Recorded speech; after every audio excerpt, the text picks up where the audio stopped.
Hello and welcome to Enterprise Security Weekly. This is episode 412, recorded on June 19th, 2025. It's very late. This week I've been traveling to the beautiful country of Armenia, where I got to speak at the B-Sides, Yerevan, and CyberGen conferences. I got to eat the most amazing food and take in some breathtaking sights. And if everything goes well, hopefully I'll be sharing some of those images with you right now, if you're looking at the video version of this. And travel tip, if you choose to physically climb the 500 plus steps to the top of the Cascade Stair-Step Monument, you can be simultaneously out of breath from both the climb and the view. All right. So I'm about to travel back today. This is when we normally do the podcast. Actually, tomorrow's when we normally do the podcast. Not doing the normal podcast today. We are going to rebroadcast some of the live interviews that I did from Identiverse 2025 a few weeks ago in Vegas. And we're going to share 6 of those with you today in place of a typical show format. First, I speak with Chip Hughes, the Chief Product Officer at Imprivata, and we discuss a modern strategic access management approach and how passwordless authentication is improving both security and usability. Then Ashley Stevenson, VP of Product and Solution Marketing at DigiCert, discusses how unifying PKI and IAM is essential to closing identity gaps. Next, John Pritchard, CEO of Radiant Logic, joins me to discuss unifying fragmented identity tools and siloed data, combining human and AI efforts to close security gaps. Next, Amit Masand, the founder and CEO of IDM Express, joins me next to talk about staying ahead of security challenges with managed IAM and PAM, something you don't see every day. They've got managed for everything now. Matt Caulfield, VP of Product for Identity at Cisco, drops into the recording booth to discuss Duo's biggest announcement since MFA push notifications. And finally, we wrap up with David Lee, Field CTO at Savient, where he explains how analytics can transform your identity program from reactive to strategic.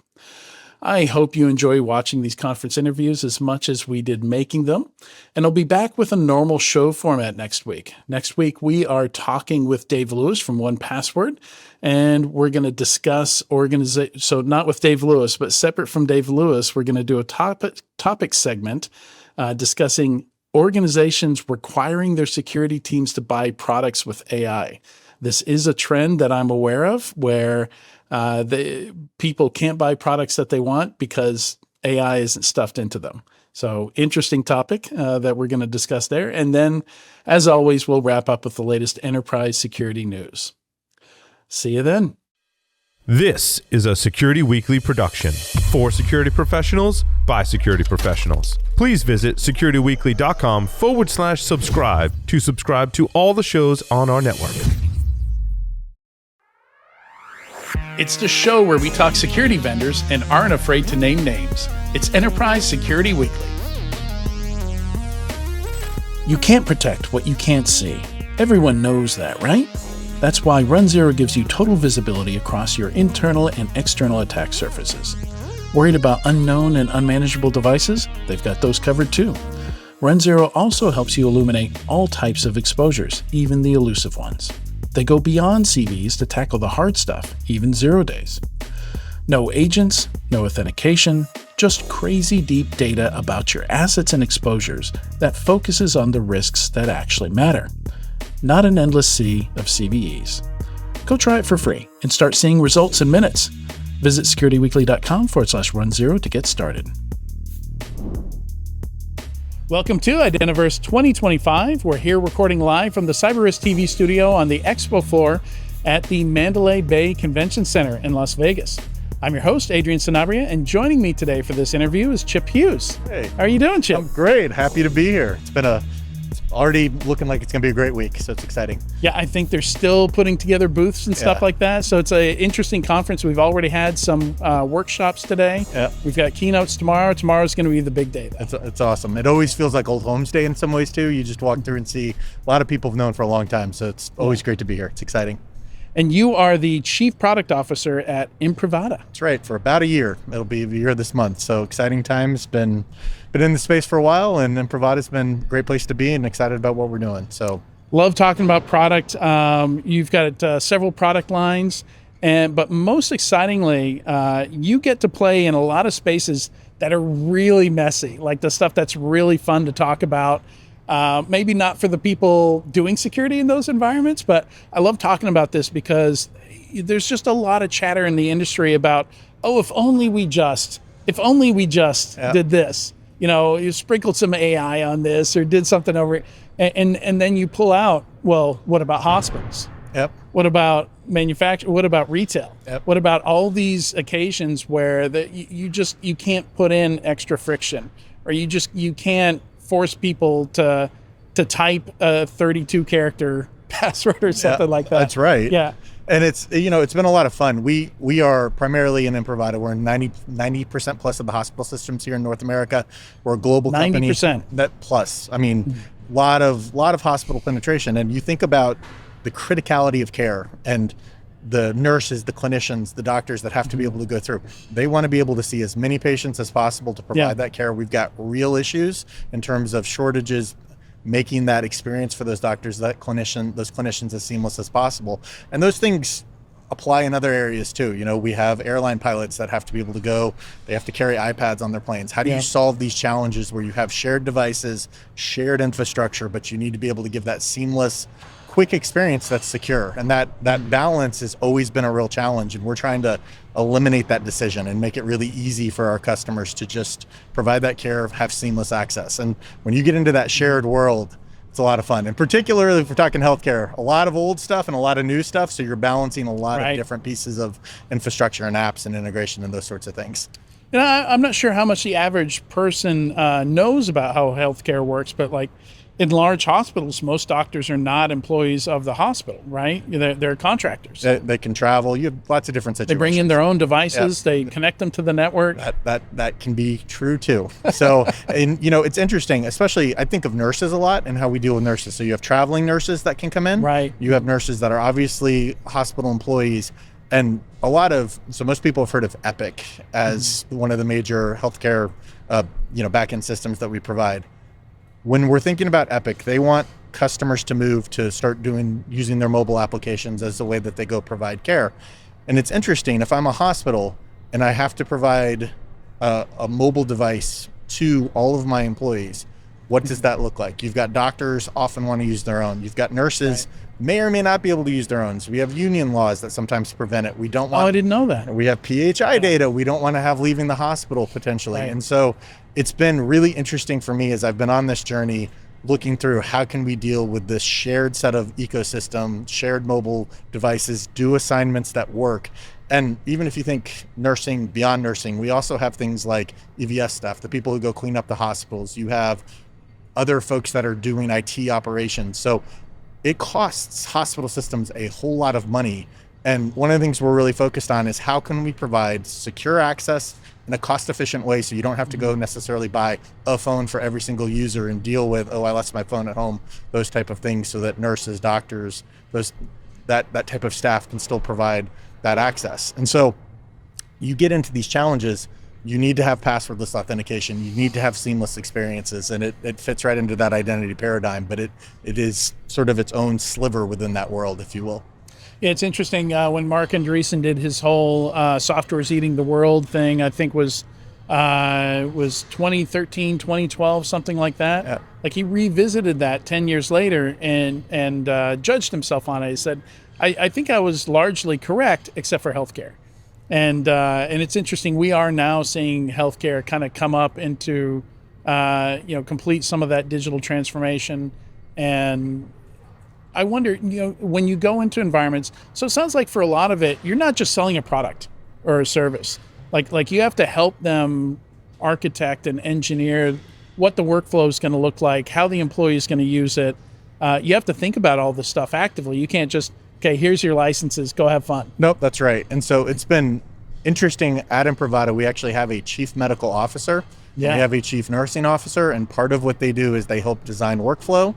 They go to our customers and they'll do walkthroughs and say, here's where we can optimize our solution.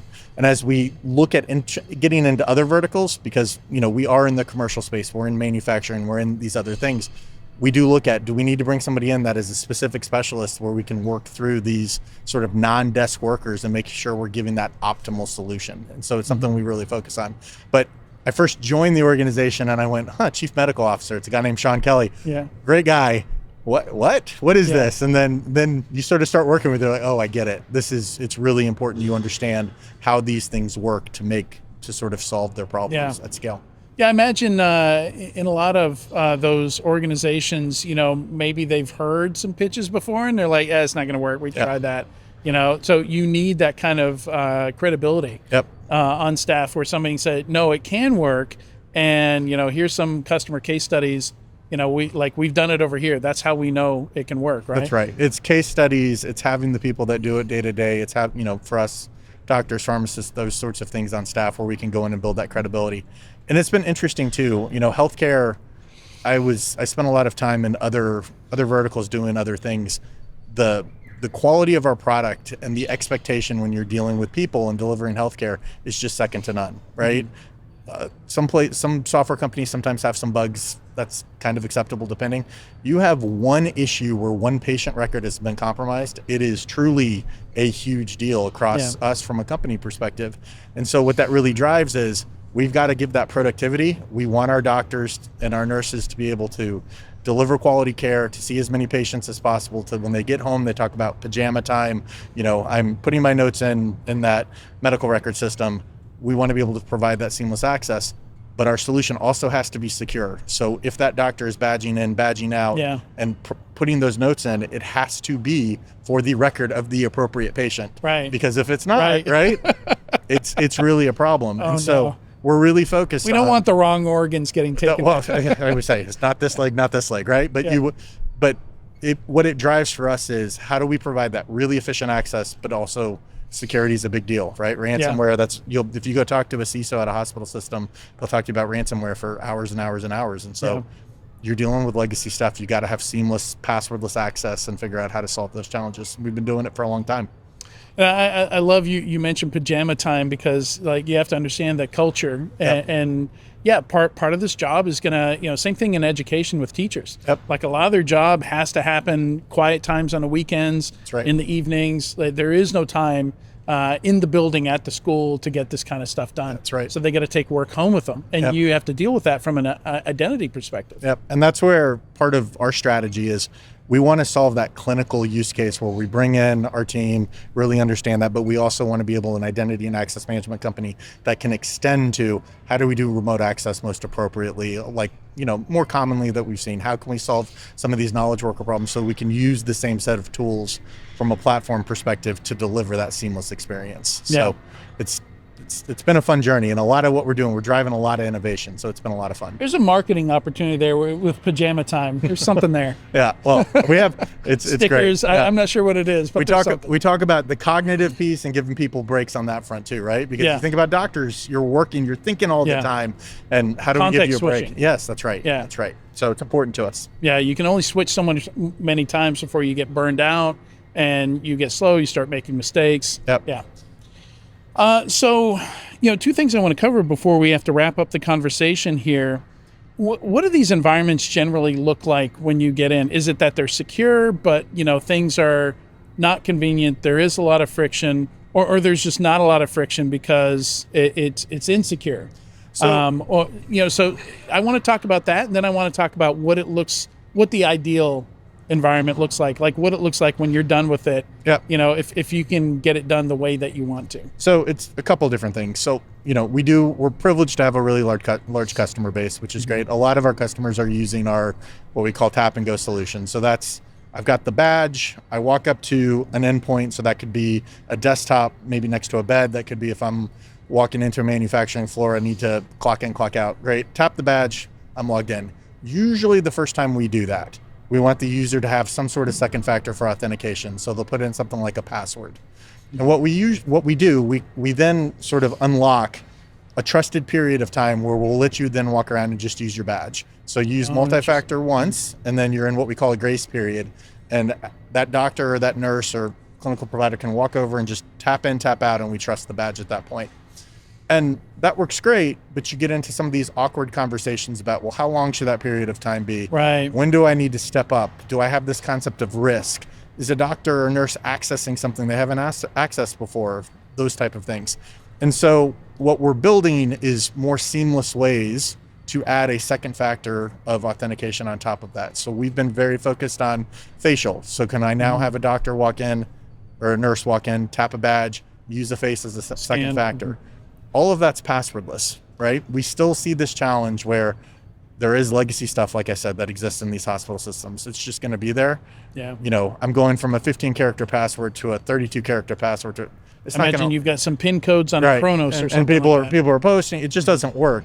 I'll share another story about our mobile solution in a second. But so we want to get to a place where we can make that really seamless, and we're thinking about, you know, push notifications to phone. Where can I use face? And part of what we're building is we want this passwordless experience to be able to work with you across all of your functions. So I work at home. We were talking about, I'm on a personal PC. I want to be able to use that face in whatever factor we want. I'm going in, tapping, use face. I'm going in and checking out a phone, tapping, use face, or whatever authenticators we want. And so that's sort of the ultimate end state. You know, we talked a little bit about mobile. We want to be able to go check in and check out these mobile devices. Yeah. And when we go through, I've seen these carts where you have like dozens of mobile devices. We do. And they'll plug in and they charge, and you just grab one off the cart, right? It's a very cool experience. Yeah. So you walk up, you tap your badge. And I've seen too, you have this problem. Before we let you use that badge tap, we do want you to use that password one time. Yeah. Well, if I'm doing it on a mobile device and it's 16 characters, that's not great. So that idea of portable sort of facial authentication following you solves a lot of those challenges, right? We would have 2 lines, one to log in that first time and then one to go get your mobile device. So it's optimizing that experience, whether it's healthcare or another use case, using passwordless and driving that, and helping our customers understand how to adopt those technologies, and starting with the most valuable things either from a user or a risk perspective. And then the other piece, like I said, is layering in other components to start looking at risk. So what is normal for a user, very specific clinical UEBA, and then more classic, what we see from a market perspective, things like, does this look like a known attack, known attack pattern, those type of things, and layering that into our tool as well. Yeah. Yeah, and it's interesting hearing about UEBA. I remember it was big, like 2012, we were talking about, all the SIM vendors were talking about it, and it was just maybe more than we could handle at that point, or we went through it. I like to say there's not a lot of really bad ideas in security. Yeah. There's just poorly executed. I agree. For us, one of the things we're focused on is we have unique data sets in terms of we can look at our clinical providers, we can look at users, understand what they're logging into with their badges, and we can start comparing that just for what's a normal pattern. When does this user actually badge into this set of workstations? We can tie that back to hospital departments as an example. All of a sudden, if I'm Chip at a different department than I usually am, we want to be able to detect that. And then we have some cool... Surgeons shouldn't be going into the boiler room in the basement. That's right. And we have some other things around patient privacy type data. So I'm Chip, maybe I tap in, I'm trying to access, some famous actress's record. Maybe we need to go identify that quickly. So we have all of those pieces in place now to really help both with compliance and driving just better security and better privacy for our patients, which is great. Yeah, and I imagine if you can get it right at a hospital, I mean, that's such a challenge. It has to be a public area, right? So you're down to room by room, like security at that level. I think it really is one of the more challenging ones from both a physical and digital perspective. The thing that I think is cool is actually walking away. The logging in some respects, is the easier part. It's how do you deal with people walking away? Not everyone's always going to remember that they have to badge out. They may just want to walk away from a machine. And we talk a lot about hospitals of the future, sort of, all these other pieces of the future, and just this idea that we can inherently build that with what we're doing based on face. Care at home. How do I tie a doctor back to an inpatient and providing care at home and doing authentication on that? And so it's a really cool future in terms of in a way where people don't freak out about privacy. Well, that's exactly right. And it's interesting. Different generations have different views, and that's part of this too. Is what are people willing to accept, and how does that work? And so we're working through all those pieces. Great stuff. Thanks again for joining me today, Chip. Awesome. I enjoyed the conversation. In just 15 minutes we've been talking, already learned a bunch of things. Cool. Which I love. It's great. So it's great. Great to be here. Thanks. To find out more about Imprivata, please visit securityweekly.com/Imprivata IDV. For all Identiverse 2025 coverage by Cyber Risk Alliance, please visit securityweekly.com/IDV. And thanks again, Chip. Yeah, thanks. Awesome. Have a good conference. Yeah, you too. Take care. Yeah. Thanks.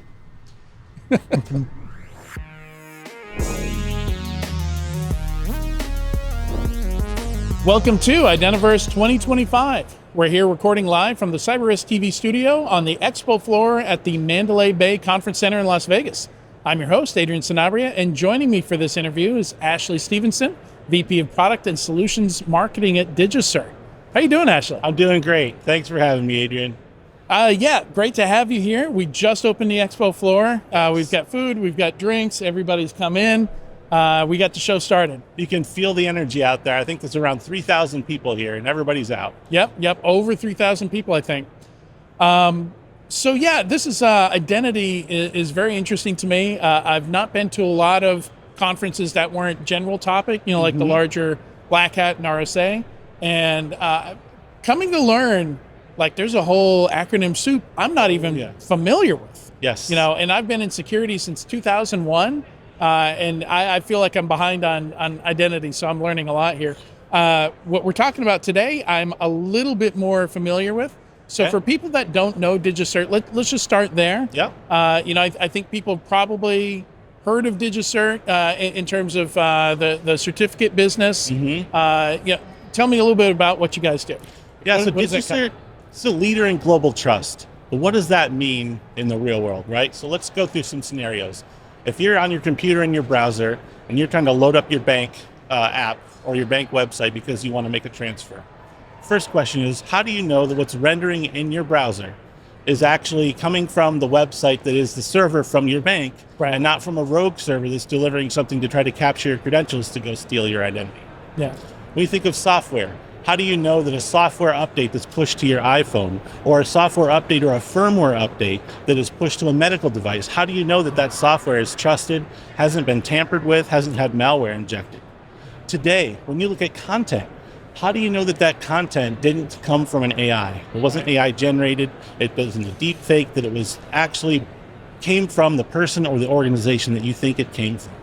And so digital trust is how we solve all of these things. And we do that from a technology perspective. We do that with asymmetric cryptography. And that's the public-private key pairs that actually support that. Now, those key pairs are a part of a broader public key infrastructure, or PKI. There's an acronym that we're probably all familiar with, right? Yep. And so those work with PKI. And then parts of the crypto, along with parts of identity attributes of a server or a person and other policy pieces of information, then go onto a certificate, onto a PKI certificate. And then that certificate is installed in a web server or on a laptop for, connecting to VPN, what have you. And so once all of that's done, then you need to manage all of these certificates because you're going to have hundreds of thousands, potentially millions of these certificates. So management of that across the ecosystem is also something that we do for our customers, which are 80% of the Fortune 500, our DigiCert customers. Now, as far as preparing for the future, I just came out 80%. 80%, wow. Yeah. I just came back from some of the keynotes out there where they're talking about, and I already see a theme of like agentic AI or agents doing everything on our behalf, friendly worker bots, right? Yeah. Those are going to need, exactly. How are they going to connect? So going back to the how questions, how are we going to trust an agent that's working on our behalf to know that it comes from a trusted place and that it's going to do what we want and that we can shut it down if we need to? And these technologies help solve those problems now for things like load balancers and web servers, and also in the future for agentic AI bots and all different types of connected devices. Yeah. It's you and me are obviously old enough to remember a time when the internet was not all HTTPS, when the web was not all HTTPS. And shockingly, I think recently I went back and looked, that only happened in 2014 that we really got the vast majority. And I think it was finally Google saying, you know what? Yeah. Your search rank is going to suck if you're not defaulting to HTTPS. Yeah. And it doesn't seem like it's only been 10 years, but I think there's a whole generation that's never heard, look for the green lock icon, right? Yeah. It's all invisible to them. Just assume, right? Until someone forgets to renew a cert and you get that, you get that warning page, right? That's right. It says this page is not secure. And that browser makes it very you difficult. You got to hunt for now. some buttons to show it anyway, That's right. You got That's right. So it becomes very visible when it fails. Very much so. Yeah. Yeah. And so one of the things that we do to help prevent outages, because certificates are issued, right, and they have a time frame for when they'll expire. Yeah. And so as opposed to many identity and access management things of the world, access might be provisioned and then it's out there until it's deprovisioned, or you have to check on it and attest and recertify you still need access.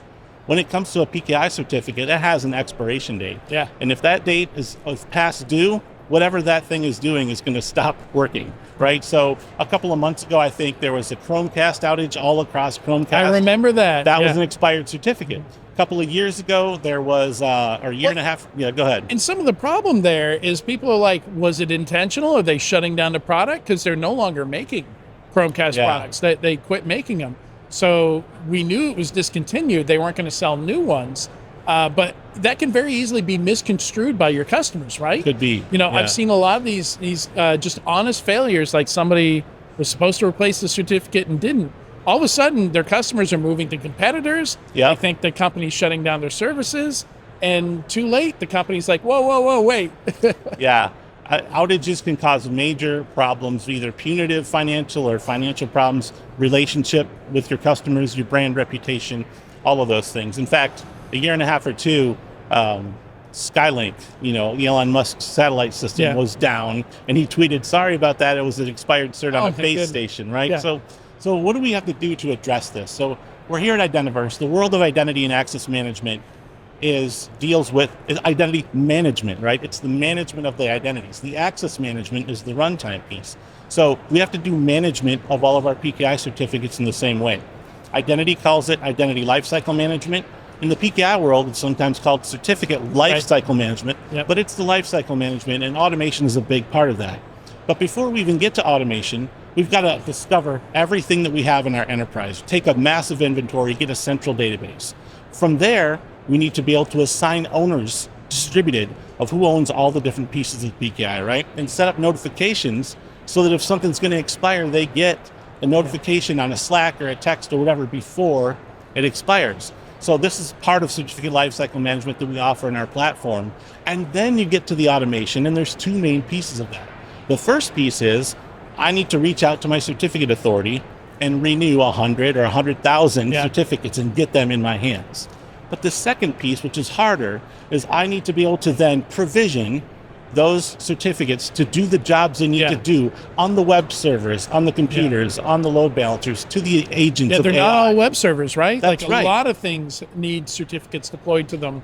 The software, for signing software, I need to deploy that so that people who are compiling software can sign with something that is, current and eventually quantum safe. So all that automation has to take place and get out there. And when that happens, it's going to prepare. We're doing that because we need to prepare our customers in the world for all the change that's coming to PKI, which is shorter certificate life cycles and the threat of quantum computing.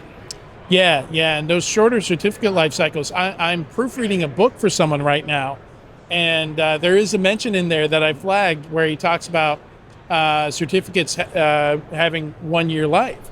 And I'm like, I'm not sure that's been true for a while now, right? Right now, they're just over a year. Yeah. Typically, for a public trust certificate that you would think of for a website, right? Okay, Now, I thought we had moved to 90 days already. No, not by what's required from the CA browser form, right? And so they are on their way to, by 2029, March of 2029, it's going to be 47 days. 47 days. Between now and then, it's going to step down over the Month years and a half. until it gets to there. Yeah, month and a half. Now, here's the interesting thing. The certificate life cycle will be 47 days. But there's a thing with DNS, and this is one of the things that we just recently launched. DNS itself, if you think about it, and for your audience, who may have heard of it but don't know exactly, think of your phone and your contacts. When you're going to call someone, you look up someone by name, and that's associated to a phone number because we don't remember phone numbers anymore. If I anymore. left my phone in an Uber, there's probably 2 numbers I could remember, right? Yeah. And so DNS is that at its beginning stage. It is the ability to map a name to an IP address, right? But DNS does so much more. 2 other really important things is it is part of what does distributed denial of service attack blocking and preventing. Yeah. It also routes a huge percentage of the traffic around the internet based on where it's trying to go and help it get there.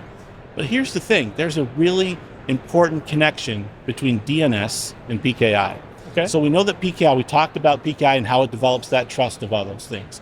Now DNS has two things, as a name and an address. That name is also an attribute in that certificate, which is a very important piece of the certificate of the host name or the software, whatever it is, right? And so there has to be trust between those two. And the way that that trust is established is that the certificate authority reaches out and says, hey, prove to me that, adrianshow.com belongs to you. Prove to me you own that domain. Yeah. So you have to reach out and update a record there, and the CA sees it and says, okay, you're validated for another year. So there's actually two different timelines there taking place: the validity of the certificate and the validity of the validation. They call it domain control validation. Yeah. Prove to me that you control that domain. Because if somebody goes in and changes that address, going back to the very first sign of, do I know that that website is actually my bank's? If they can change that address and I hit that name and it goes to the rogue site, going back to before HTTPS, if it wasn't, right? So there's issues there. So all that to say, the DNS validity of DNS verification, when it gets to 47 days for a certificate, is going to be 10 days for DNS. And so, and so to update, to do that domain validation, right? And the reason for this is all about security. Right. Because the longer a certificate's out there, the more surface area it has to attack. Parts of the revocation pieces of PKI don't work the way that they should. They have privacy issues, they have other issues in scalability. So the forums are saying, the authorities, if you will, are saying, we're going to shorten that cycle and spin that wheel a lot faster for having to renew. Well, I think one of the other benefits we're going to see is people are going to be forced to automate it, to fully automate this. That's right. It's going to get people still doing it manually.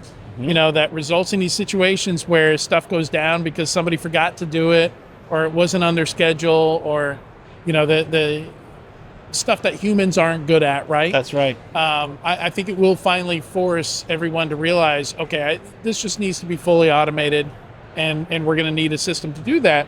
And I presume that's what the One platform does. Earlier you were talking about having a system to gather and analyze everything that's in the environment and then manage that that life cycle, right? That certificate life cycle. So the DigiCert ONE platform does that, and now with this new announcement, this new launch, it does it for PKI and DNS together. You may be surprised, your audience may be surprised to learn that a lot of these steps today for organizations are manual. Like there's literally a PKI team and a DNS team, and at the highest level, they're sending tickets to each other to manually update records. Right? Yeah. And then at the next level of maturity, they're using kind of an API where tokens are spread all over the place and there's no fine-grained authorization. And so, if an attacker were to get a hold of that API key, they can come over and update anything they want in DNS, which would be bad. Yeah. So what we announced and what we're doing with the PKI plus DNS is saying, we have all that granular authorization. It's native on the same platform. It's simplified, and we're automatically doing all that updates. So you can automatically update your PKI certificates and your domain validation at the same time. PKI certificates, a lot of people are still using spreadsheets to try to manage when I believe it. And that's leading to the outages. I believe, and domain registrations too. Every now and then we see somebody screw that up and forget to re-register a domain name. It's amazing to me. And they'll be like Fortune 500 companies sometimes too. Yeah. Yeah. But the thing that's really changing here is the speed at with everything is going to have to be updated. Yeah. When you're dealing with something that's over a year, okay. When you're dealing every 47 days, you cannot afford to do that manually anymore. You have to automate. Yeah. And it's I mean that's going to be in the middle of someone's vacation. That's going to be in the middle of somebody's going to have something better to do, and it's funny that you say that. One of our customers had an outage on Christmas Eve. He's on the phone call bridge trying to troubleshoot while he's trying to read his daughter a Christmas story. And it turns out that it was an expired internal self-signed certificate that took a whole bunch of... Self-signed, sir. Yeah. So you're right on about that. Yeah, managing PKI in-house is not for the faint-hearted.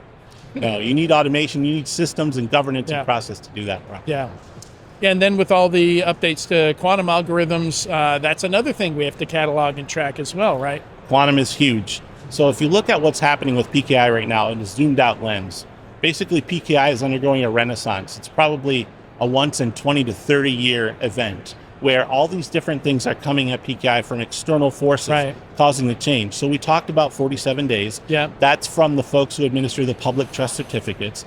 Chrome is doing another thing that's going to require people to reissue a bunch of certificates on this tiny little detail of how the certificate is allowed to be used.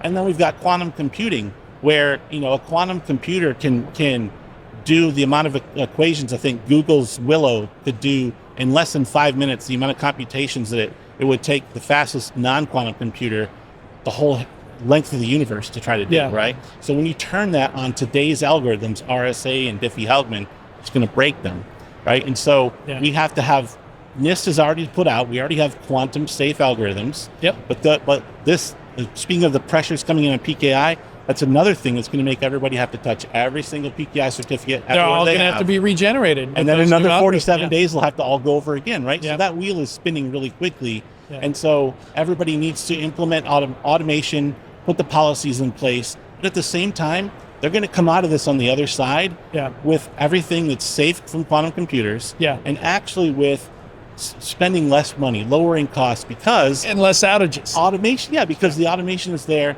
And so either they'll directly save costs or they won't have to increase their team, but they'll increase the amount of stuff they're doing by 10 or 100 times. So you're giving a talk here at Identiverse. Tell me a little bit about that, because I don't know much about it yet.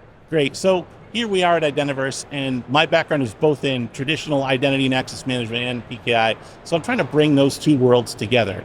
And so the title of the talk is called Security Matchmaker, about IAM PKI coming together. And the subtitle is how PKI-based credentials and IAM can save the digital world. And that's a reference to the quantum threat that's coming up. Right. Because if you have experience with regular identity things, I would think, like, have you ever used a passkey? Yeah. And you take a QR, picture of the QR code. Well, that's public key cryptography. That's public-private key pairs behind it.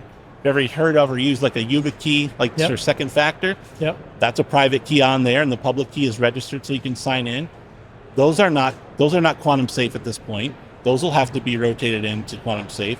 If you're a fan of single sign-on anywhere, where you sign in once and you don't have to keep entering your passwords, SAML, the security assertion markup language behind that, embedded in that are the key pairs for signing and encrypting those transactions. So everywhere. PKI is everywhere. And so the talk is going to be about, one, how embedded PKI is already today in the world of identity. Two, how quantum is going to affect all of that. And three, how the two can work together in new ways to solve the problems of agentic AI and passwords and things like that. So. But it seems like all those things are going to come together to just help people better manage your stuff anyway. Yes. Because I think any one of those three things, that's a can I'll kick down the road for another 10 years or 5 years or something like that. All three together, we got to get this taken care of. Yeah. Right. It becomes an existential threat if it's not dealt with. But on the other hand, it's an opportunity, as we talked about. So, yeah. Well, Ashley, thank you so much for joining me. Thank you. I enjoyed the conversation. I probably won't get to your talk. I'm going to be pretty busy tomorrow, but I hope it goes very well. Thank you. And by the way, I forgot. The talk is at tomorrow, 4:35. 4:35. Breakers J, for anyone who's listening. I think there's something in it for everyone, so I invite everyone to come see it. Awesome. Good stuff. All right. To find out more about DigiCert, you can visit securityweekly.com/DigiCert IDV. For all Identiverse 2025 coverage by Cyber Risk Alliance, you can visit securityweekly.com/IDV. Thanks again, Ashley. Thank you. Do your end users always, and I mean always, without exception, work on company-owned devices and IT-approved apps? I didn't think so. So my next question is, how do you keep your company's data safe when it's sitting on all those unmanaged apps and devices? 1Password has an answer to this question: Extended Access Management. 1Password Extended Access Management helps you secure every sign-in for every app on every device, because it solves the problems traditional IAM and MDM can't touch. Check it out at securityweekly.com/1Password. Welcome to Identiverse 2025. We're here recording live from the CyberRisk TV studio on the expo floor at the Mandalay Bay Convention Center in Las Vegas. I'm your host, Adrian Sanabria, and joining me for this interview is John Pritchard, CEO at Radiant Logic. Welcome to the show. Really glad to be back at Identiverse. Great event this year. Thanks for having me. Yeah, it's my first Identiverse, and I've been in cybersecurity since 2001, but very quickly becoming humbled, realizing how many acronyms I don't know. Right. Just how much stuff is going on in the identity world that I am just I need to catch up on. So I'm drinking from the fire hose right now. I feel you. Yeah. I feel you. Even as practitioners, we go through the same thing. Yeah, so, I found it interesting that identity security is a new term, right? I'm like, when was identity not like a key part of security? When I built my first SIM in 2004, we absolutely had Active Directory data in there. We had identity data, but I'm not sure that we used it effectively back then. Like, there was no correlation. Like, it was still an analyst manually trying to figure out, okay, who's logged onto this laptop? Right. Yeah, I mean, identity sort of began as a productivity play, right? It was trying to help your employees get access to the apps that they needed. And it isn't until that became like a threat vector that we really sort of moved it into the security space. And it definitely is there right now. Yeah. And, again, like I see headlines like, identity is now how most attacks are happening. I'm like, when I was a pen tester in 2008, you better believe we were pre-texting, calling people up, asking for their passwords. We were sending phishing emails. Early social engineering. Yeah, I don't feel like that's new. I feel like as an industry, maybe we're just starting to catch up a bit more to it. Yeah, I mean, there's been enough high-profile incidents, and it's affecting, I think, your real life, right? So I joke that I have a membership to every credit monitoring service in the world because something that I'm involved in has had a problem. Yeah. Yeah, and it's kind of interesting. It's just the trends. It was theft of payment data was the big thing for many, many years. And then they theft all the payment data. All the payment data, identity data has been theft. It all got stolen, and a stolen credit card became literally worthless on the black market because it was so flooded with it. And they turned to, getting paid in a more direct manner. Right. Literally. Yeah, BEC and ransomware and things like that. And still, the best way in to do that is typically through a person, through stealing their credentials. We see a lot of info stealers are real big. Info stealers on Macs, no less. And Macs are pretty secure, so there's almost always a social engineering aspect to it. So all of a sudden, like, I remember UEBA being real big when I was an industry analyst at 451 back in 2013, 2014. Now we absolutely have to, I feel like we have to be doing that kind of thing, like looking for strange behavior of accounts and stuff like that today, right? I mean, with the actors not always being human, 100%, and they're getting very advanced, as you can probably appreciate, as we've seen this played out, unfortunately. I think that's why there's a big move to security and identity and making sure that isn't forgotten in this whole space. Yeah. And then, AI, as if, we didn't have this solved. We really didn't need brand new technology. We didn't need really good weapons on the other side, right? I'm simultaneously excited about what you could do with agentic AI, with tying some of this stuff together, and just absolutely terrified because already what I'm seeing out there, they're not even using HTTPS. There's tokens floating around all over the place. These APIs, these agents have to have some way to communicate to each other, and they're doing that through OAuth and like typical non-human identity protocols and things like that. And just observability of that stuff, seems like it's going to be a nightmare. Just debugging, okay, somewhere an LLM lost its mind. Yeah. One of these agents just started speaking Spanish. How do we trace back where that happened? How do we figure out how to, prevent it from happening again? I will offer, though, that we're starting to look at those from a defensive posture as well. With these standards that have come out, like Model Context Protocol and Agent to Agent, are allowing us to do some specially trained agentic AI agents on the identity side. Think for like threat detection or posture management. And the fact that they can sort of collaborate among themselves and solve a complex task, that's a huge leap forward, I think, in terms of capability. We talked about this a lot at the conference this week, just how it's rethinking the tools we use as a team. Maybe the AI agent you use isn't just for your one operator, but it's actually more like a teammate. Yeah. And they can collaborate among themselves, they can collaborate with the humans, it really does become this sort of like multiplayer concept, like it's an NBA draft. So do you have any examples of that? Like what would that look like with an identity workflow, for example? Yeah, so imagine like you've got a specialized agent in visibility or observability, and its job is to map out your environment. You can almost think of that like the terrain of your game in a base if you're playing an online game. And that's accounts, permissions, entitlements, all the things you have sort of spread out everywhere. It has all that context. Yeah, right. And more importantly, like it watches for those things should they change or as new things get brought on. That can then hand that off to another agent that maybe specializes in posture management. Yeah. And it's enacting things like least privilege, looking for orphaned accounts, over permissive accounts, and remediating those things. And then your ITDR agent then can really focus because they're not getting maybe a lot of false positives as things that are going on. And so there's a sort of symbiotic relationship about how each of these investments help the other type of agent work. But the real power is I think they can collaborate. Yeah. So imagine like a threat detection agent does some type of vulnerability reduction and sort of puts it to bed, but then asks compliant agents to say, can you create a control that maybe is going to limit this type of vulnerability from popping up in the first place next time? Yeah, some kind of mitigation, a WAF rule or something like that. Yeah, for sure. Those are things we'd have to do as a human. Yeah. Normally between different teams. Like your threat defense team would have to like log a request, and then your control or compliance team would have to sort of get that all prioritized. I mean, I think it's really game changing about how these things might self-collaborate and do some real-time problem solving. Yeah. Yeah, and then, I think one of the concerns there is, okay, in the future, I won't have to phish a human. I can just phish the AI agent, right? Do your AI agents have to go through security awareness training? Right. Do they have to go through phishing testing? So for sure, we got this big advance, and it's putting a lot of pressure on the auth in and auth Z side of the equation for the agents. Should they be able to do what they're doing? Yeah.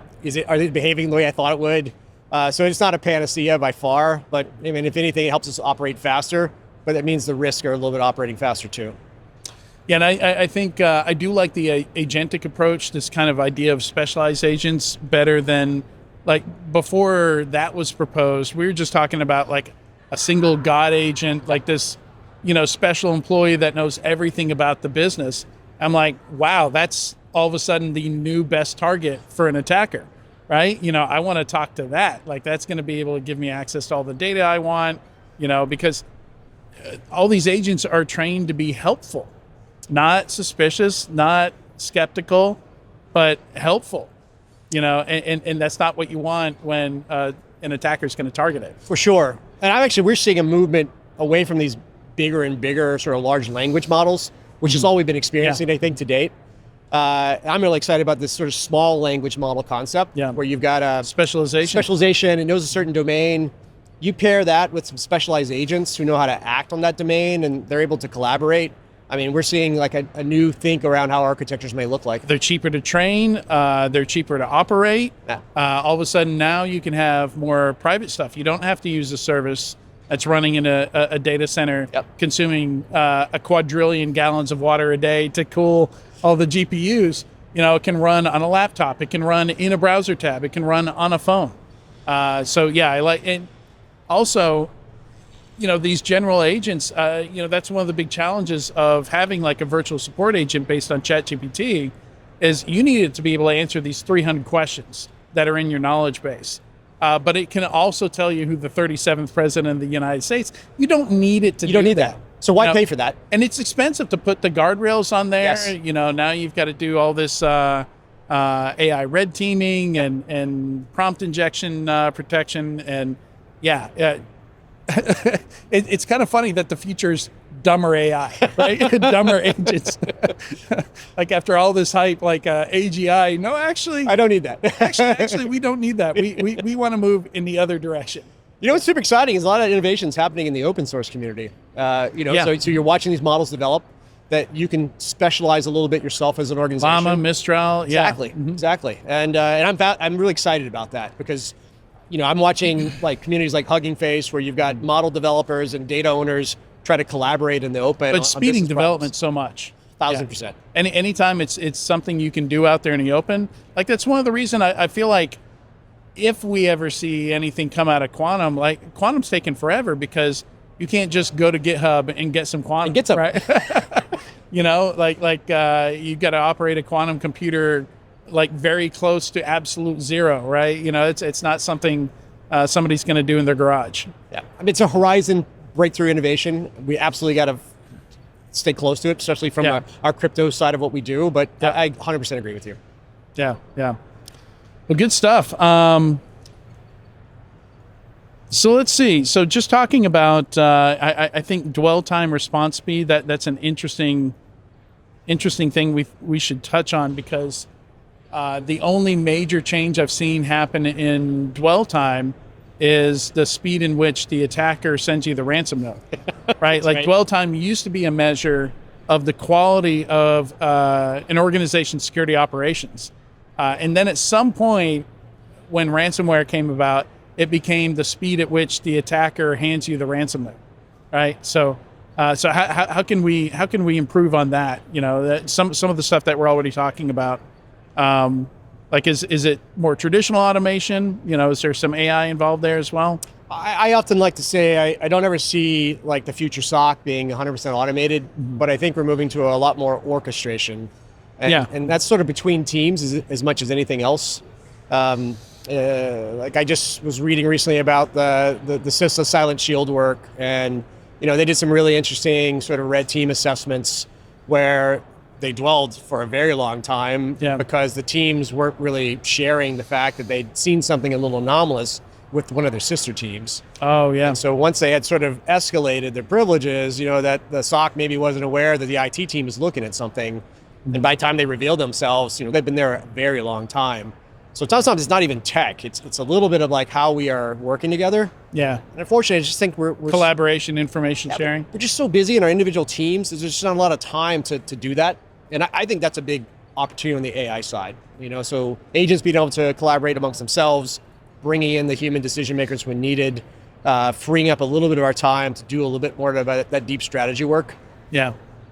Yeah, a lot of security work. You know, I think some of the biggest challenges are around having context, and that each team has its own context that other teams don't necessarily know. It's one of the reasons that vulnerability management is so difficult. Like, you can't just throw vulnerabilities over the wall.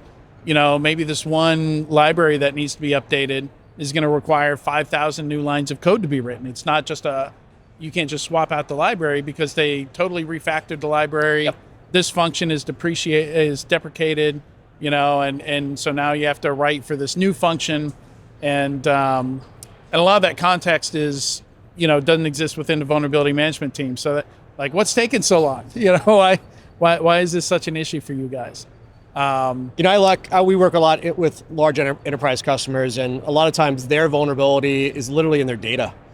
They've got all this sprawl in their organization, these legacy things they may have built over time that do serve a business function, but they were built at a time where maybe they weren't deeply instrumented into our security stack.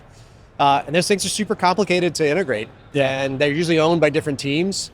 And you run into this situation where you've got this, we call a blind spot. You've got this asset out there that's got some piece of identity.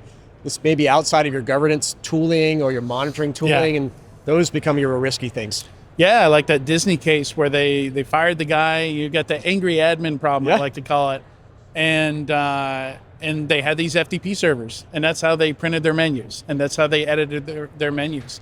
And everybody knows the username and password for the FTP servers. It's a shared identity, secret, not linked anywhere. You know, the governance process didn't change the FTP creds after he was fired, so he was able to get in there and mess with the menus, and he's now been arrested, sentenced. I think it's 3 years in jail, something like that. But so unfortunate, and all they had to do was change some creds. Non-human identity, big topic this week. I mean, that's a perfect classic example of a system or a service account that's used by a bunch of people. Yeah. And even though you got a governance process looking at it, not everybody knows who's all using it. Yeah. So if I were to shut it down, I don't know what I break. Right. Well, and I mean, so old school FTP doesn't really plug into SSO, right? You know, so like I like to think of that kind of stuff as the asbestos of IT. Like, I think that's how we need to be thinking about some of these older protocols that really don't fit into your zero trust framework, don't really fit into the way we manage identities and governance and stuff like that now. So I think we need to get rid of it as soon as possible because there are great alternatives out there. There's no reason to leave them around except that they still work. Yeah, and I think the threat actors are looking for these. I mean, they're not trying absolutely. to defeat all layers of your security, right? They're trying to find that one misconfigured or unmanaged account like this, and they're like, that's where I'm going in. Yep, spot on. Well, thank you, John, so much for joining me today. This was a lot of fun. To find out more about Radiant Logic, you can visit securityweekly.com/Radiant Logic IDV. For all Identiverse 2025 coverage by Cyber Risk Alliance, you can visit securityweekly.com/IDV. Thanks again, John. Yeah, really this was appreciate a lot the of time. fun. Thanks a lot. Imagine a world where every threat, ransomware, supply chain attacks, zero-day exploits is stopped before it can even begin. ThreatLocker makes that world a reality with a zero-trust approach to cybersecurity. By giving you granular control and every executable in your environment, ThreatLocker protects your business around the clock. No more guessing, no more gaps. Just rock-solid protection that keeps your operations running smoothly and your data secure. Discover how ThreatLocker's least privilege approach can safeguard your organization against known and unknown threats. Take the first step towards total peace of mind by visiting securityweekly.com/ThreatLocker today. Welcome to Identiverse 2025. We're here recording live from the CyberRisk TV studio on the expo floor at the Mandalay Bay Convention Center in Las Vegas. I'm your host, Adrian Sanabria, and joining me for this interview is Amit Masand, founder and CEO at IDM Express. How are you, Amit? Good, how are you? Good. Excited to have the conversation. Yeah, absolutely. And, Thanks for having us. Identity is new for me. You know, this is an industry I never really covered. When I was an industry analyst, we had another analyst that covered identity. Okay. So I'm learning how behind I am. You know, how many acronyms, how many things that I need to catch up on, that I need to look up, that I need to learn. So obviously, like one of the big topics today is we've got this new AI technology, you know, and then we have, you know, of course, now when we say AI, everybody thinks about generative AI, but, you know, machine learning is still used in a lot of security products. Right. So at this point, I feel like, you know, ChatGPT, I think, came out in 2021, Right. 2021. We're starting to get a better idea of where it can be used, where it can be useful, Yeah. and where maybe not. You know, so maybe let's start out with that. Like, what are you finding that AI in any form, whether it's generative or machine learning, you know, some form of neural networks or something like that, where can this be useful for us in identity? So what I see with AI and machine learning is nothing but automation. And when you use automation, you find a lot of information in form of reports or in form of queries or in form of, when you're extracting information from a database or a system, you also see a lot of vulnerabilities. And when you see the vulnerabilities, because you see them, you have to solve them. And it's a good thing because it's very similar to what pen testing used to do in the past. Mm-hmm. Now you're finding vulnerabilities as good as pen testing with the use of AI and machine learning. And gradually you want to solve them and you want to take a intuitive or prescriptive approach towards that.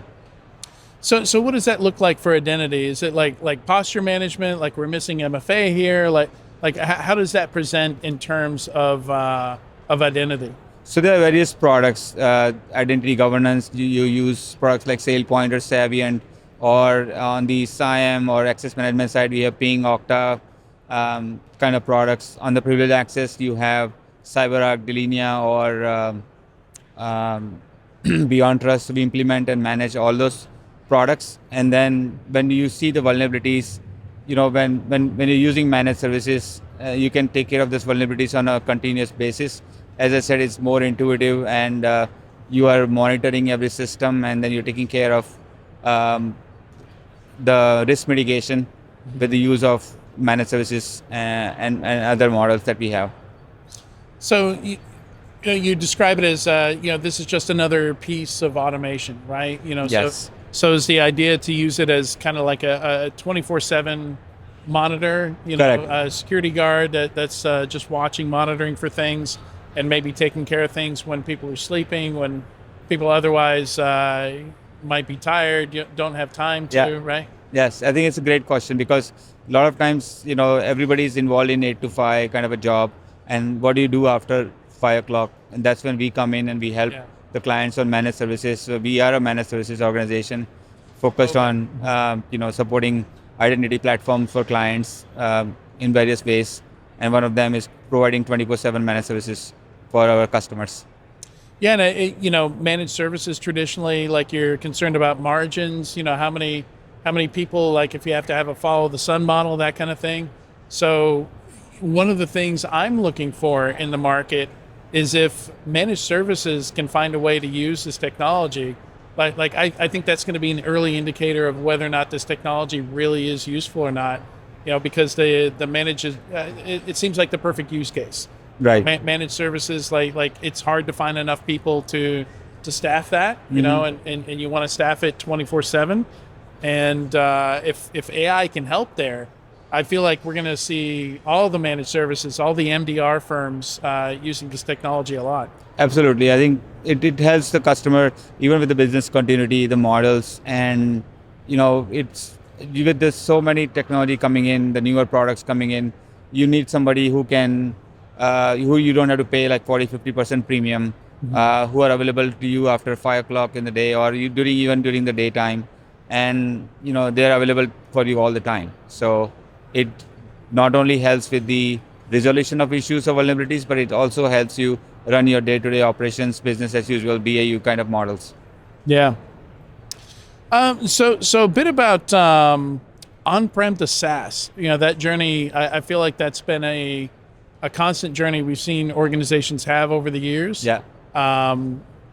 SaaS has not been as closely monitored, I feel like once we move from on-prem to SaaS. Mm-hmm. So just tell me a bit about what are you guys doing for organizations that are in that journey, in that migration journey? So as a partner to many different companies, we feel that migrations can be done in a couple of ways. One is migration of the data, the structure around the existing applications, the integrations and everything else to cloud, and then transferring that data. The second part is doing a greenfield SaaS implementation and adjusting your processes based on the SaaS solutions. And I feel the latter is the better part, where better option. You should probably go for the greenfield implementation because migrations could be tricky in large, complex organizations, enterprise organizations, even in mid-market. Those can be very tricky. Yeah, for sure. Yeah. And then just the role of identity services, identity as a service, from a services standpoint, as a managed service, like what kind of, do you find a certain part of the market really needs this? Tell me a bit about what your customers look like. Are they large organizations that still need some help? Are they mid-market where they don't have the IT staff, they don't have the security staff? What does that look like for you guys? So any client hiring, managed services provider is a very complex point because, some companies are experts on a specific product, and you want somebody who can take a look at managed services from the holistic approach. So you have one throat to choke, and that's what we provide. We provide managed services on IGA products. We provide managed services on PAM or IAM solutions. So we want the customers to reach out to us and ask us those questions, so we can provide.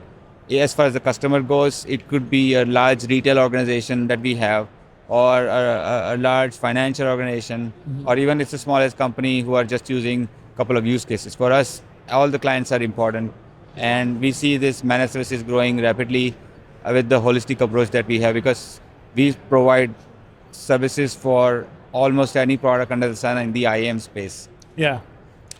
So I should have asked that up front. Got a better idea of everything that you do provide for organizations. But I imagine and it could be different from organization to organization. Like maybe you do almost everything for one organization.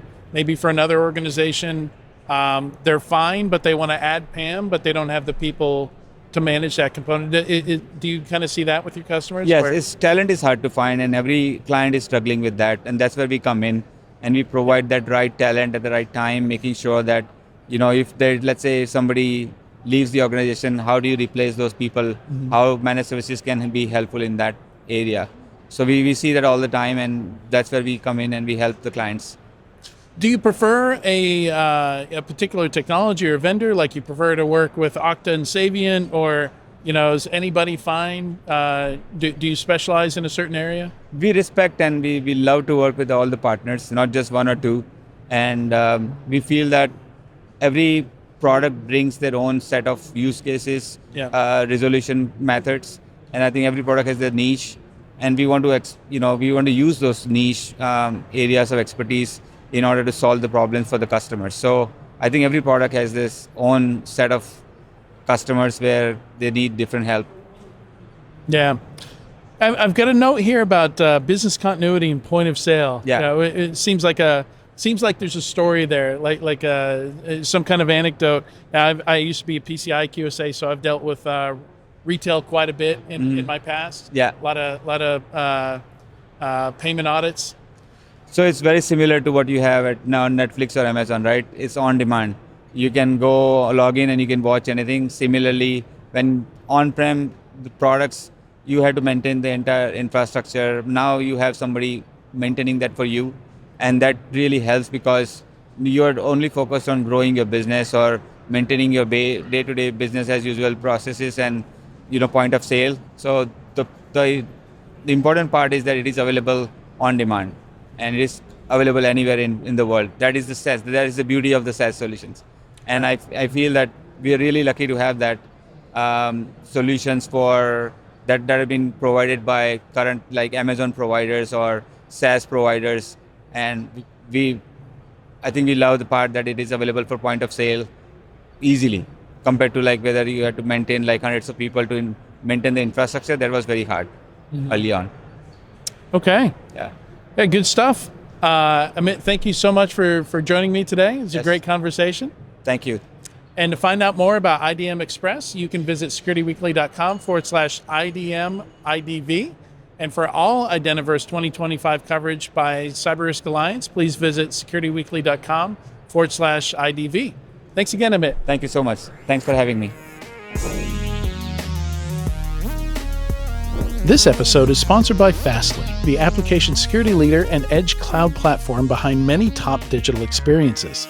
Fastly helps organizations deliver and secure online experiences for their end users through a modern, developer-friendly approach to security. With their next-gen WAF, bot management, and DDoS protections, teams have the tools they need to ensure their applications and APIs perform at their best without sacrificing speed or reliability. Discover how Fastly transforms security into an enabler for digital innovation at securityweekly.com/Fastly. Welcome to Identiverse 2025. We're here recording live from the Cyber Risk TV studio on the expo floor at Mandalay Bay Conference Center in Las Vegas. I'm your host, Adrian Sanabria, and joining me for this interview is Matt Caulfield, VP of Identity, Cisco Duo. Adrian, good to be here. How you doing? Pretty good. A little sweaty. I feel like I've been running over this place all day. So. Yeah. It's better than August, right? If you got to run around? Yeah, if you have to go to Vegas, yeah.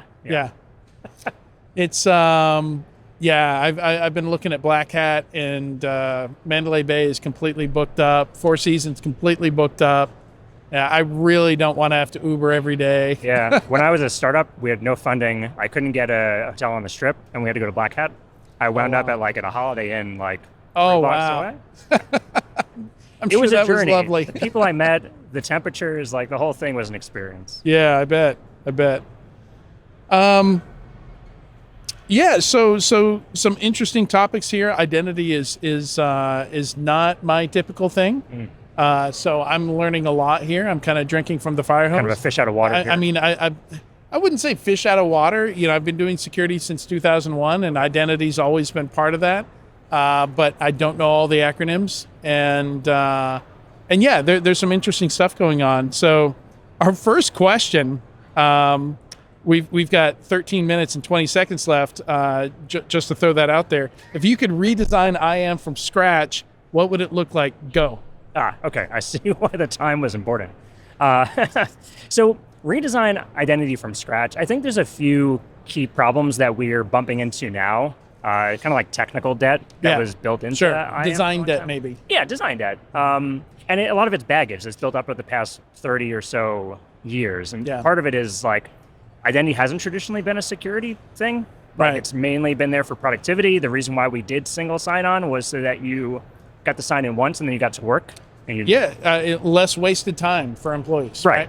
I think the realization now is like, oh, we should have thought more about security from the outset and had security goals in addition to productivity goals. And so I think we're now paying for that by having to bolt on and add back in a lot of the things that are missing. I'd say it's that. And the other one is like, that keeps me up at night is authorization. So how do I know who should have access to what? A lot of that's pretty coarse-grained today. Like a new employee joins an organization, what do they have access to at the application level? But what should they be able to do within the application? And if they start spinning up like agents from an agentic AI perspective, what should those agents be allowed to do on their behalf to accomplish their goals? That whole set of problems is a big rabbit hole that I don't know, we could have fixed it even if we knew all this was coming when identity and IAM was invented, but there's definitely things we could have done better from a security perspective at the very least. Yeah, I mean, SaaS has been a thing for a long time now, for 2 decades. But I feel like more recently, everything has integrations now, and anybody can go to Zapier, or, just like an average employee, can integrate their full calendar, all their email, and start setting up automations and giving access to all this stuff to them. I used to work for a SaaS posture management vendor. The last vendor I worked for was SSPM, and it was shocking the stuff we would find in customers. Like we would find, in some cases, like 7 cases where tenant-wide they had given access to their Microsoft 365 or their Google Workspace just to do a POC and never revoked that access. Oh, yeah. Right? Like, it's insane. Yeah, we do a ton of posture stuff at Duo with the identity lens. Similar to SSPM. Yeah. But same thing, is like you never don't find something when you start doing identity analytics. Yeah. There's always something. Skeletons in the closet. So passwordless and phishing resistant authentication. There's so many options now. It's almost overwhelming. Like we've got your primary options, your fallback options, your password recovery options, your backup codes. There's so much going on right now with identity. We've got FIDO2. We're still explaining. Passkeys feel like they're not quite fully baked yet. We're getting there. There's this experience I have. I go to a website, it says, hey, would you like to log in with a passkey? I'm like, yeah, it sounds great. Let's do it. It's like, where's your passkey? I don't know. Like, and it'll give me a QR code. Is it on your iPhone? I don't know. Let's try. 5 minutes later, okay, it looks like it don't have a passkey. Right. Like this was not helpful. This was, I might as well have typed a 32 character password. That would have been quicker. Yes. No, I think a lot of things are happening on the authentication front. So we think about, single sign-on and authorization, but like even just authentication, like how do you get in from a passwordless perspective using passkeys or other kind of FIDO2 methods? The very active area of innovation, especially for Duo. So coming from Duo, we're known for authentication for the longest time. Duo is doing second factor auth or MFA, and that's what we're known for in the industry, and we do it really freaking well. What we've heard from customers, though, is that they want to go beyond kind of push-based authentication to more phishing resistant. And so we've done a lot of new work, especially on phishing resistant factors and end-to-end phishing resistant. You mentioned that there's lots of different vendors out there for different kind of points in the life cycle for enrollment, for login, for like mid-session security. One nice thing that I think we can do with end-to-end phishing resistance is we can think about, all right, from the time of the employee joining an organization, or even before that when they're interviewing, how do we take that identity and then securely enroll them, give them access to a device, give them access to applications, make sure that their mid-session security is secure so you can't do session hijacking, and then when they need to do recovery, call the help desk or self-service recovery. We do every step along the way in a method that is phishing resistant, meaning that you don't need to put in a username, a password, you don't need to do number matching, you don't need to take a 6-digit code and copy it from a text message into a form. It's just like no passwords anywhere. We're relying on the fact that something you have and something you are, but not really something you know anymore. Yeah. Yeah, because that can be phished, that can be, social engineered out of Right. you. Yeah, it makes sense. But yeah, how do you make that transparent, but also make it clear to me whether or not I have a passkey, and if so, where that might be stored, so I'm not. Yeah, it's a huge problem. So, I mean, we integrate with passkeys in that we let customers use them, but they're kind of inherently not quite enterprise ready yet. Yeah. And so we offer alternatives to passkeys with other factors that are just as secure, or rather more secure, because they do have the controls around them for where they can live and what devices they're tied to and how they can be migrated between devices. Yeah. And so, we've, next question on the sheet is what trends are you seeing? I feel like we've already talked about a lot of that.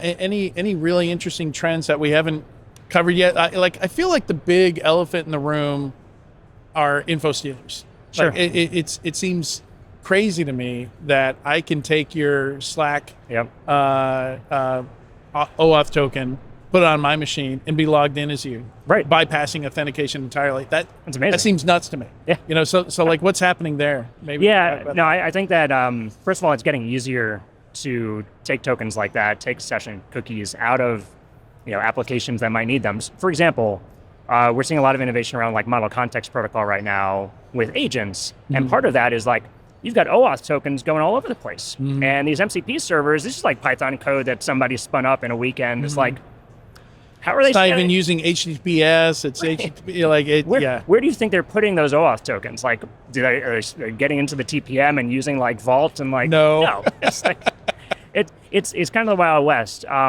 The other trend that I think we're latching on to is AI is not only becoming a challenge for managing authorizations and tokens, but is also equipping attackers, where they're now able to execute social engineering attacks at scale.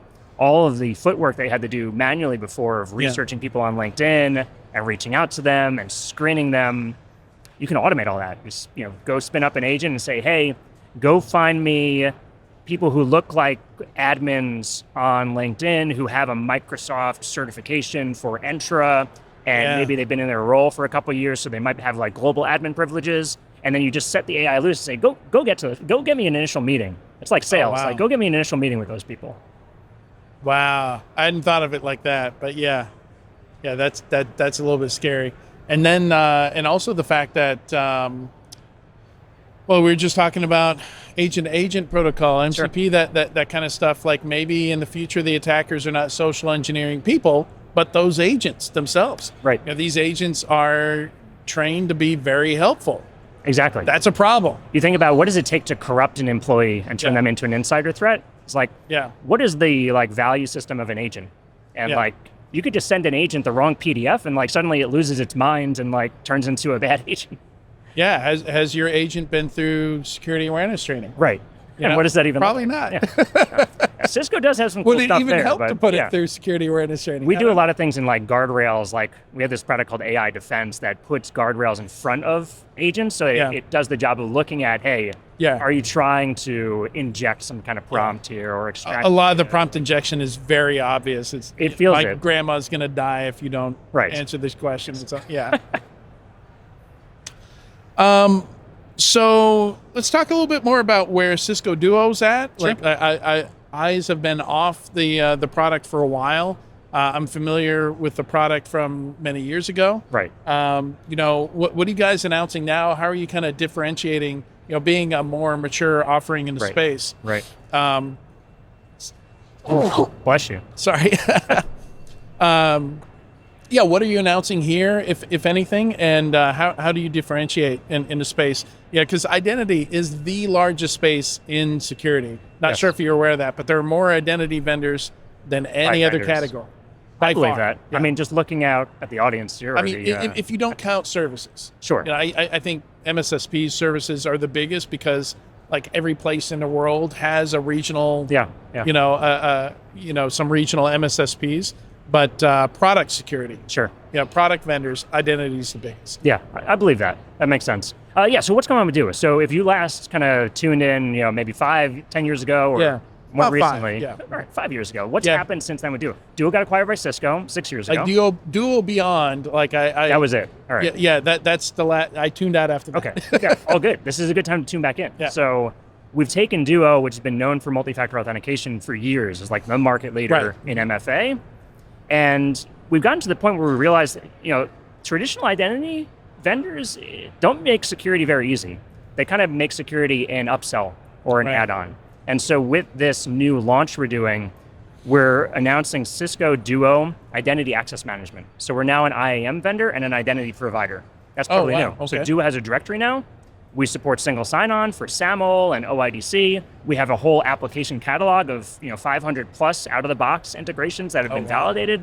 So it's very much competitive as a full-stack IAM solution, so that when you're choosing, like, hey, should I go with an IAM vendor that is optimized for like workforce productivity or more for security, we give you that option. And so this is a security-first IAM solution. It's secure by default. All the security capabilities are built into the base tier, so you don't have to pay extra for them. That's really big.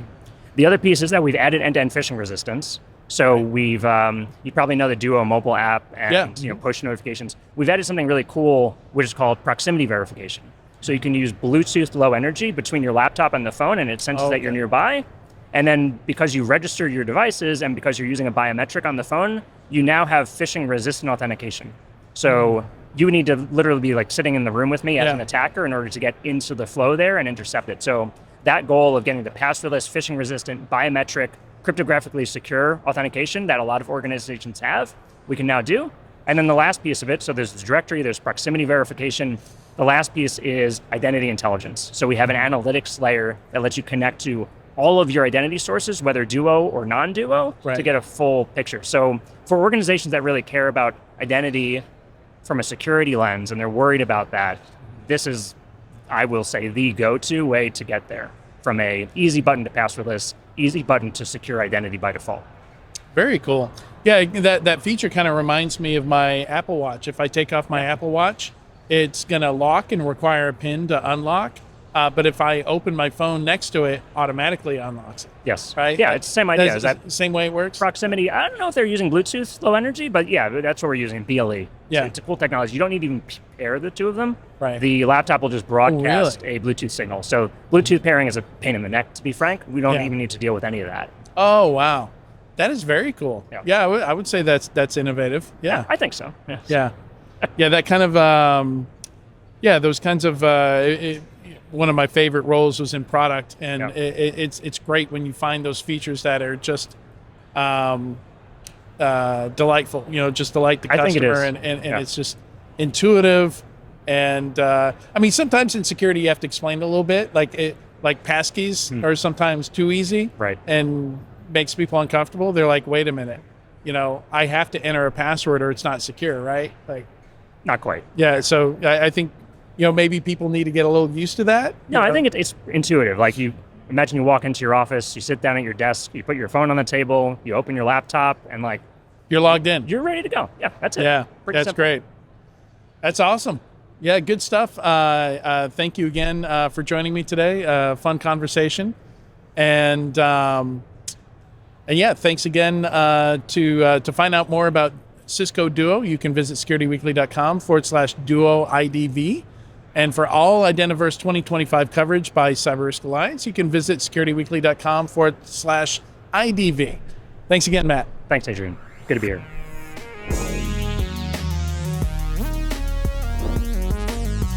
Welcome to Identiverse 2025. We're here recording live from the Cyber Risk TV studio on the expo floor at the Mandalay Bay Conference Center in Las Vegas. I'm your host, Adrian Sanabria, and joining me for this interview is David Lee, Field CTO at Savient. Welcome. Thanks, How are man. you? I'm good.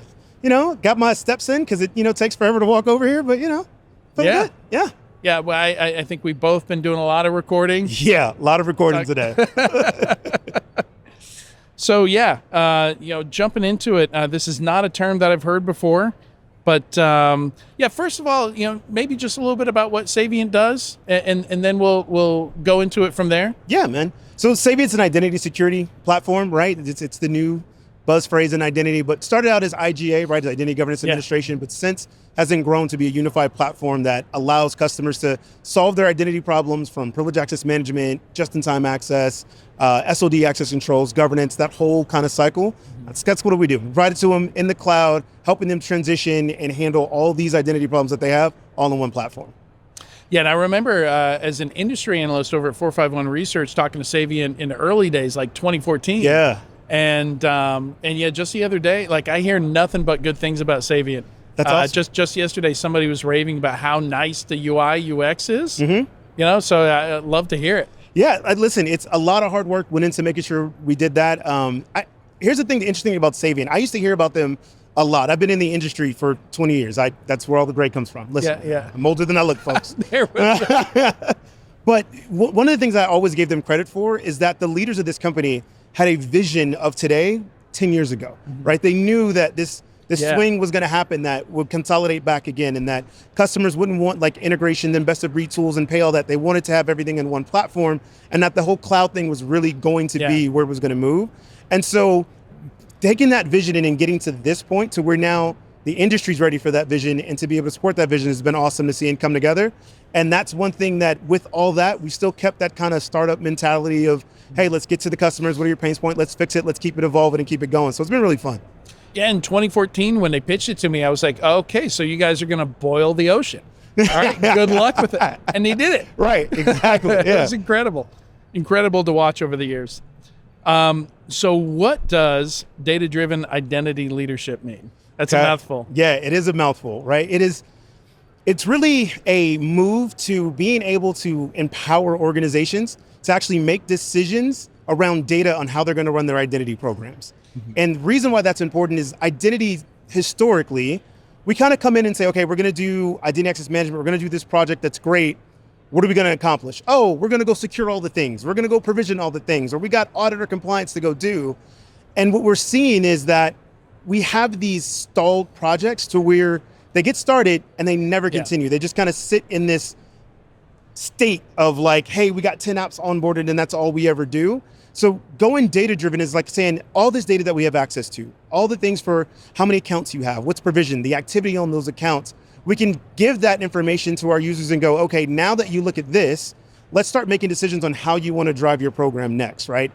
Give you a concrete example. Let's look at it and say, hey, we want to get rid of overprivileged accounts. We really want to do zero standard privilege, but how many overprivileged accounts do we have? Like, how do they use those overprivileged accounts? So be able to take real data that says, here you go, you've got 2,000 accounts that are all overprivileged. Now I can start building metrics and going, okay, I want to reduce this to 100 in the next 18 months. How am I going to go about that? Now you've got that data, but now you can also track it and continue to look at it within your tools to go, here's how we're improving, here's how we're moving. So it gives identity programs now a way to really say, here's what we're doing, here's how we're showing it, and here's how we can start planning where we want to go next. And that's something we really haven't had in identity. So if I can, just see if I'm understanding it, using that identity, these insights, you can use that to break it down into manageable projects and goals. And then you're not looking at trying to get everything done all at once, right? Right, exactly. Because without that data, you maybe it's not clear what you should do next, or how to break it into something you can get done 90 days at a time, 30 days at a time. Right. I've seen plenty of these projects. When I was on the enterprise side, every project was an 18-month project. Right. And they all failed. Exactly, right? But also to that point, it's also like we always got to answer the ROI question, right? Or that question when it's like your boss comes in and goes, hey, so we spent $3 million.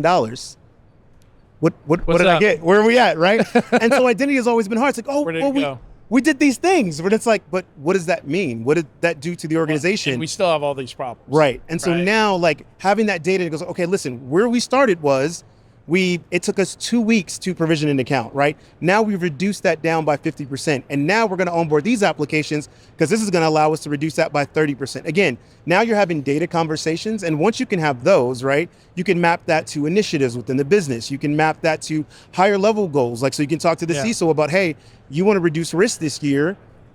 what are your main initiatives or where you want to reduce risk? We can align to that, and then we can measure by that, right? So it's having a different conversation that, again, like I said, in identity, we really haven't been having.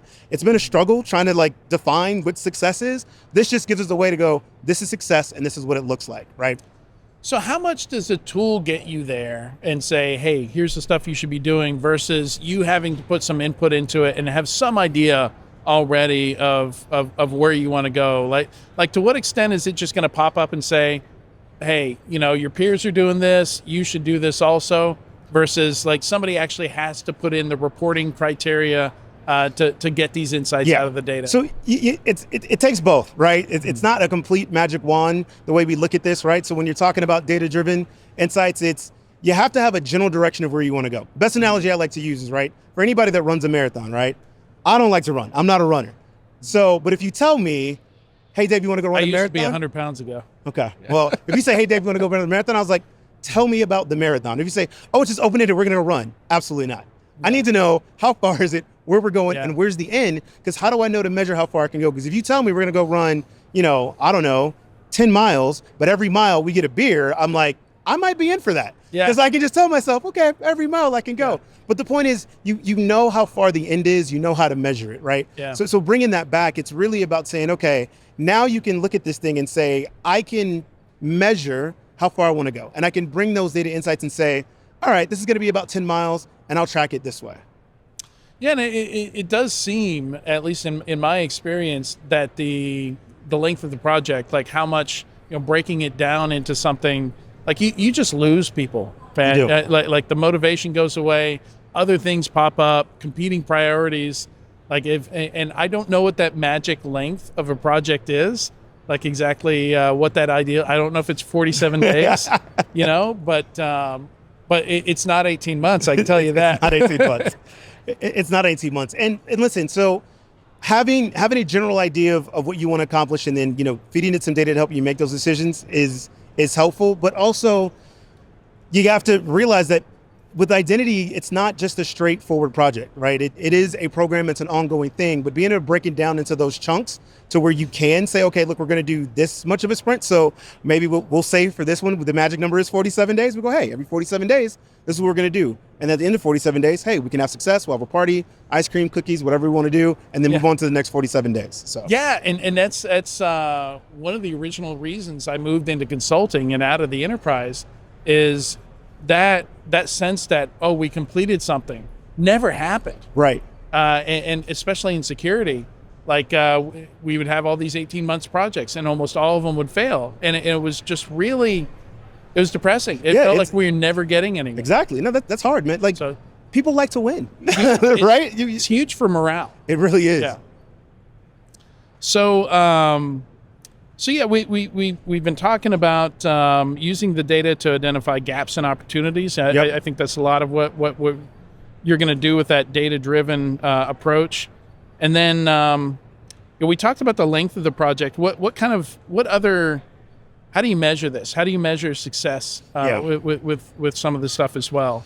Maybe talk about that a little bit. Yeah. So part of it is really working with the customer in the beginning. Go, okay, let's help you define what that looks like. Mm-hmm. The best thing we like to see is really time to value, right? Like being able to get in and say, okay, which data can you look at that actually gives you something actionable?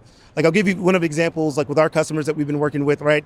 They were able to see actionable insights within like 30 minutes of, deploying a solution, getting in data, and they're like, oh wow, here's this data, here's these findings. We can actually go do something. This would have saved us hours if we had to do this manually, right? Right. So we really kind of focus on that in the beginning. Like what again, quick wins. Like for those of us that have been in consulting, we always look low-hanging fruit, right? What's the first thing we can go do just to say, hey, here's what this looks like and get that little bit of success. So the main focus is really in the beginning, time to value. What's the biggest thing that you're struggling with today? Yeah. Let's look at that and understand how can data help you make a better decision here? And then let's go after that, show you that you can have success here, and then start building from there. Yeah, alleviating those pain points. Yeah, so let's jump. I love stories. I love anecdotes. Dude, I got thousands of them. Thousands of them. So yeah, a real world example where data insights led to, so basically what you were just saying, major improvement or transformation. Yeah. Yeah, and we've seen that a couple of different times with some of our customers that we work with as we start taking this approach, right? And really it's about, if I take a broader view, right? What customers are now seeing Where we're at with technology right now is we have this ability to consume massive amounts of data, right? And be able to get patterns out of that data and see that like quickly and show visibility into what these patterns mean, right? Mm-hmm. And that's the biggest thing that we really haven't been able to do before in identity. I won't say other areas because data science and data mining has been around for a long time. Yeah. But specifically in identity, the ability to do that and show like just context into what this application means, what this resource means, right? So here's this account and it's connected to these resources. And so it means it can do these things, right? Just that alone, that visibility has been huge in helping customers understand, how do I start to think about modeling this access now? Because now I understand like, wow, this role that I've been assigning is really, really overprivileged because I didn't realize it's assigning access to all these back-end resources over here, right? So that area alone has really been one of the things where we've been seeing a lot of results with our customers, just understanding that data and then kind of taking the next steps. Do you have a specific example with a customer though? Not one that I can share. Okay. Right. So the most specific one is like I said, a customer we had that, again, within 30 minutes, they were able to find like actionable reports once their data came in. But, I mean, as a vendor, it's great to see also. Like that's exactly what you want to see. And I've worked for some vendors where it's great to have that kind of a product because it's something they've never seen before. Like it's a question that's always been in their head.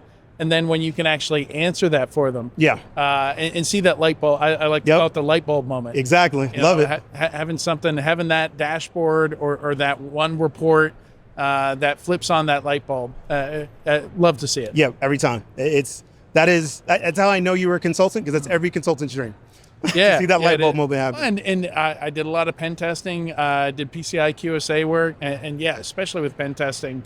Hitting mid-market companies, somewhat large enterprise, a lot of retail companies, almost always. Yeah. Some of those moments going on. Yeah, I've got stories too. So what advice would you give in just moving from this kind of stalled, nothing's progressing, kind of reactive, kind of mindset and situation to something that's more proactive? Like identity is huge. Yeah, it is. Where do you start with it? Yeah, so the first place to start is look at what is the things that you want to accomplish within your business, right? I'm very much, you've got to align yourself to the business goals and what your organization's trying to do. So I say the first thing you do is start there. And if you look at that and go, well, Dave, I'm in this huge organization and okay, cool. Just go up a level, right? What does your boss want to get done this year? Yeah. What does your boss's boss want to get done this year? What are they complaining about? Right. Okay. So now that you have that, okay, this is what we want to go do. How do we get there? Right. What is it going to take to get there? And what do we need to measure to show progress to get there? And once you kind of take that kind of algorithm, sorry guys, I'm a nerd, computer science, right? And apply it to just one area. So pick one area. So if you're talking to your boss's boss, here's this pain point. Let's work backwards from here and go, okay, you want to get to this initiative, you want this done. How should we measure this? What are the things we're going to do to get there? Let's start there and start seeing what data we have to go collect against that, and just start marching against it.